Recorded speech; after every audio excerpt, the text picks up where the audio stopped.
Ég heiti Mari Ellingsen, ég leikari, ég mamma, hestakona og umhverfisnefndastinni. Ég hef alltaf verið með Afríku á heilanum.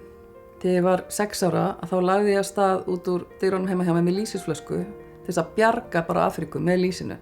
Og svo á endanum þegar það var ekkert að gerast í þessu máli þá hugsaði, heyrðu, allavega byrjaði að vera styrktarforeldri. Þá maður allavega að gera eitthvað. Það tengdist því að ég var orðin mamma og mér fannst gaman fyrir dóttur mína að eignast systur í Afríku. Það var mynd af Janet hérna á ísskápnum og hún var að stækka og Lára var að stækka og Lára kynnti alltaf, þegar hún var að tala um fjölskylduna sína, þá taldi hún Janet alltaf með í fjölskyldunni og sagði bara, og svo á ég systur sem heitir Janet og hún á heim í Afríku. Þannig að það var bara mjög magnað að fara síðan loksins með lýsisflöskuna til Afríku og ég gaf Janet hennar og sagði henni þessa sögu og henni fannst geðveikt að fá lýsið og það var hann bara rosalega fagnaði fundir. Hún brast í grát og ég brast í grát og SOS-mamman brast í grát.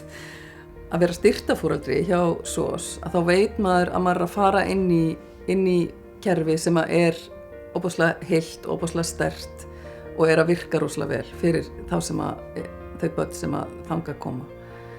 Þannig að maður veit að peningarnir sem maður er að senda í hverju mánuði, þeir virkilega skila sér. Og fyrir mann sjálfan að þá veit maður að maður er að leggja eitthvað að mörkum. Við veit að í stað fyrir að vera að tala um að gera eitthvað, þá er maður að gera eitthvað.